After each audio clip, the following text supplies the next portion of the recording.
कैसे मनाई सैया हो तो है कैसे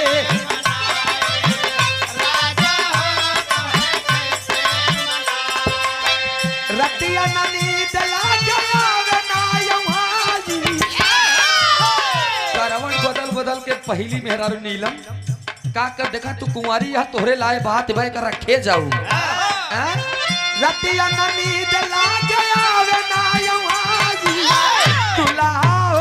तो है कैसे मनाई सैया हो तो है कैसे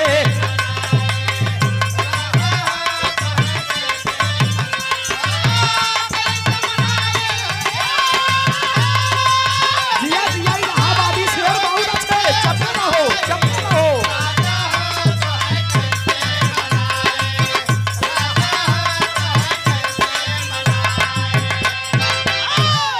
लेकिन गौर करेंगे ये तो हमार गीत रही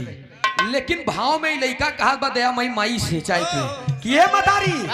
हमार जौन गाना भाई ककहरा से रही तनी ध्यान रहेगा गवैया ककहरा ही गवत लेकिन एमे ककहरा रही रसना बन रही एक शब्द रस कमानो ले रहे कहा लड़का ओहो हे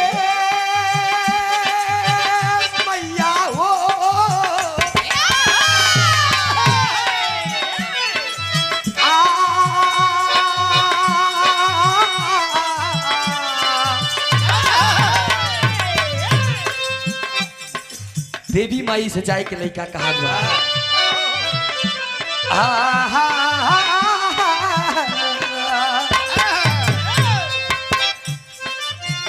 राता के आंसू आज गिराई राता के पावर ब्रेक ले चले लगे आज जननी काजी ककहरा लगा बा रक्त एक शब्द के बाद हमार लाइन शुरू हुई रक्त के आंसू आज गिराई खाए तो राखा खाए राखा लाज आज जननी काजी रक्त के आंसू आज गिराई रक्त के आवा आवा ये भगवती माई जय हो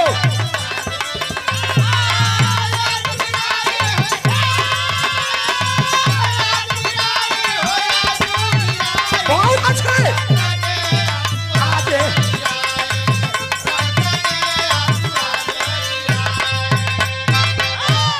गवैयन के नया काम करे चाहिए हम देखे ढेर गवैया ककहरा गावता है हमके अपने ककहरा में कुछ ऐसा चीज ले आई दी जो नया हो जाए ये हमारी स्वयं की लेखनी है दोस्त आप लोगों का आशीर्वाद मां विंध्यवासिनी का स्नेह हमका कायक और कभी दुन्नो बनाए बा इतनी ध्यान दे सच्चाई छिप नहीं सकती बनावट के वसूलों से और खुशबू आ नहीं सकती कभी कागज के फूलों से अब गा से कहना पड़ा कैसे गाली गाली ऐसे गाली वाला काम है न करे गवैया तो काहे मनई गरिया मैं बहुत बहुत नमस्ते बा प्रणाम बा। दुकानदारी का मैटर है जैसे गाड़ी डीजल पेट्रोल भी ना नहीं चला तो इससे हमारो लोग के यही दुकानदारी है ये डीजल पेट्रोल के काम करत जैसा जैसा मिली हम लोग चार्ज हो जा बहुत बहुत नमस्ते भैया भैया अंतरे में कहा था पहले का कहे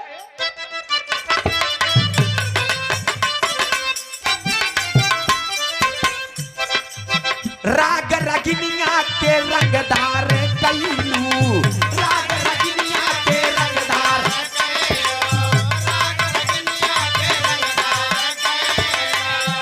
राग गाय आएगा ना रा रा कमाल लेबा और एमे रसना बंद रहेगा ध्यान दे आधार को ओट से ओट सटीना राग रगिनिया के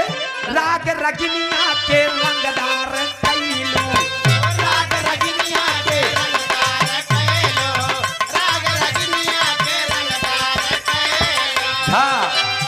रे गदराली ना दरसा दिखैलू रे गदराली ना दरसा दिखैलू रे गदराली ना दरसा दिखैलू आजकल के गवैया कहीं अंगामा ने कुछ नहीं लेकिन रंगा रंग दे तू कितिया सजाई लगा रही रंगा रंग दे दुगितिया सजाई राता के आंसुआ से गिराई राता के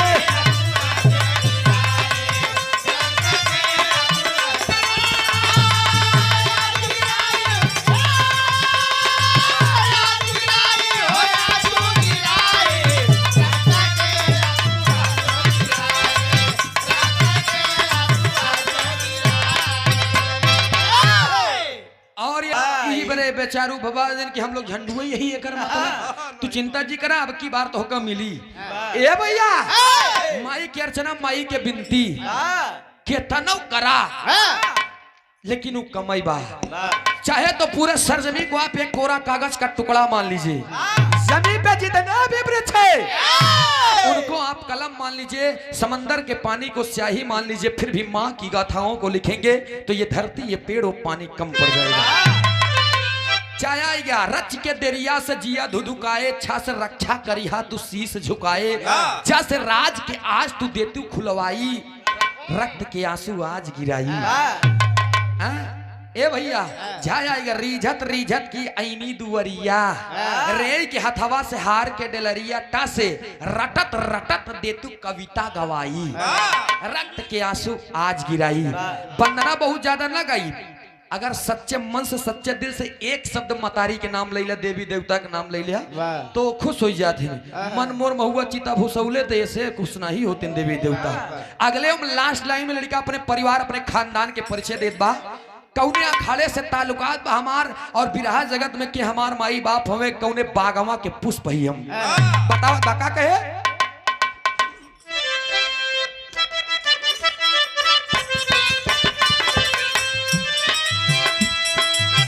भुल्लू रामाधार हैदर अली भैसा बनावा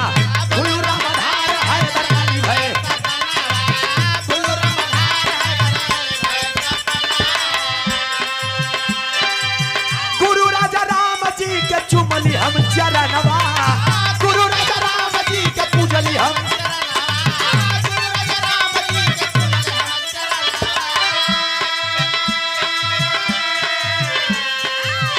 सूरज भोजराज सखी लिखवाई आर्य सूरज भोजराज सखी लिखवाई रात के आंसू आज गिरा